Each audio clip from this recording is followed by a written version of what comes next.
Um dia eu estava pensando aqui, professor, o senhor falou da filosofia tem a ver com clareza. Eu fui meio longe aqui, mas eu quis perguntar, porque eu penso na filosofia como algo de ficar sempre pensando nas coisas, e quando você tenta definir alguma coisa, né, tipo, determinar, vem alguém e faz uma pergunta que quebra suas pernas ali, você tem que pensar tudo de novo e ficar sempre em busca daquilo. Então, quando o senhor falou que a filosofia ela tem a ver com a clareza, eu pensei se não seria melhor falar, tipo, que é algo que está em busca da clareza. E eu pensei num exemplo que tem a ver com a minha vida. Por exemplo, um cristão, ele não, ele tem a ver com a perfeição, mas ele não é perfeito e está sempre em busca daquilo. Sim.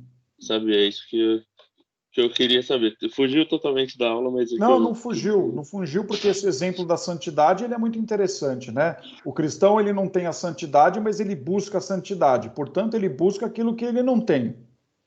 É claro que a filosofia, enquanto origem, é a busca da sabedoria. É claro que você pode levantar a seguinte questão: como é que um filósofo pode buscar aquilo que ele não sabe o que é?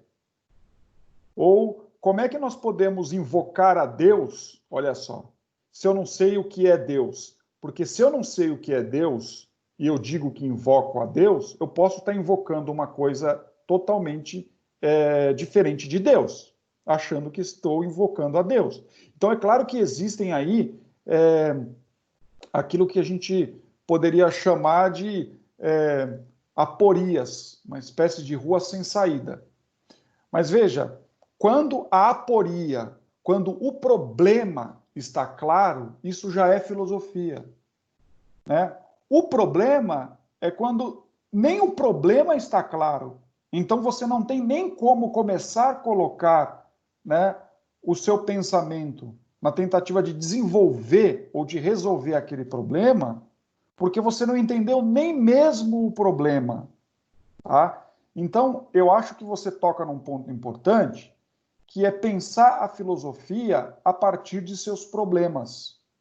O ponto de partida da filosofia é justamente um problema.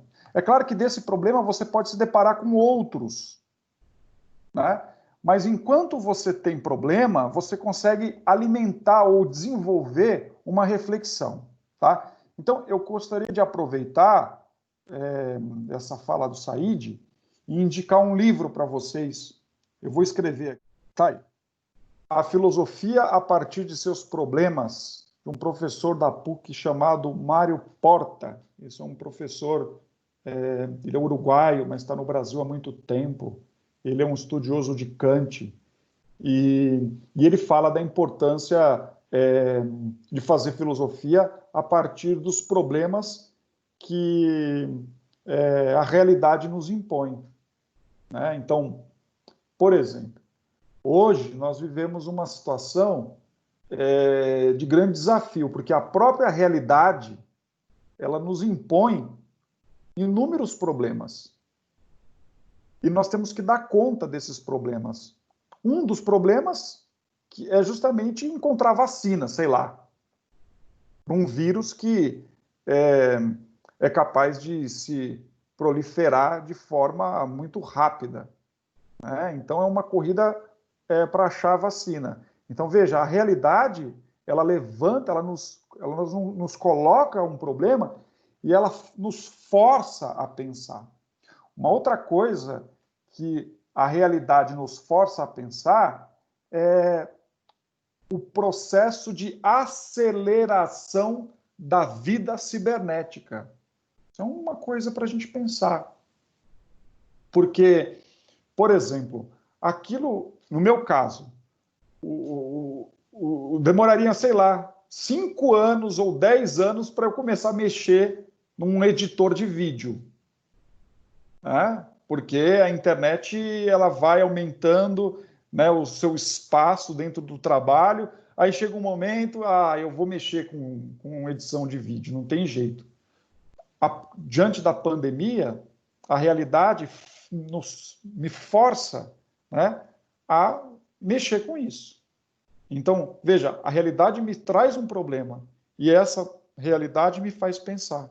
Então, veja, a filosofia nesse sentido, ela é fundamental. Agora, se nós não conseguimos levantar a questão com clareza e respondê-la com clareza, aí fica muito difícil, porque aí é aquela acusação de que a filosofia é alguma coisa que não dá para entender, então o filósofo, quando ele fala, ele é muito obscuro e etc.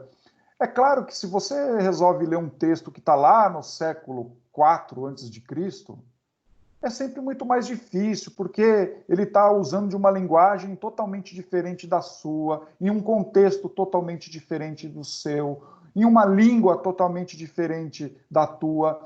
Então, isso dificulta a aproximação.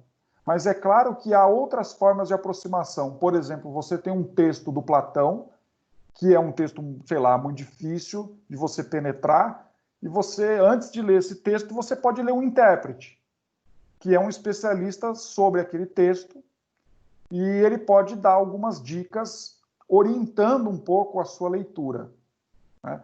Agora, feita a leitura, qual que é o trabalho do filósofo? O trabalho do filósofo não é só ler, interpretar e comentar. Assim como o trabalho do matemático também não é só entender, né, o modo pelo qual a matemática se realiza, interpretar e reproduzir. Não, mas é importante criar matemática. A matemática não é uma ciência pronta. Não está tudo dito, mesmo que você tenha, por vezes, essa sensação. Então, você tem que ousar a produzir matemática. Assim como o filósofo, o professor de filosofia, ele precisa ousar a pensar com a própria cabeça. Agora, essa ousadia demanda clareza. Então, é nesse sentido que eu destaco a importância da clareza e peço para que vocês exijam isso de mim, enquanto professor. Tá bom?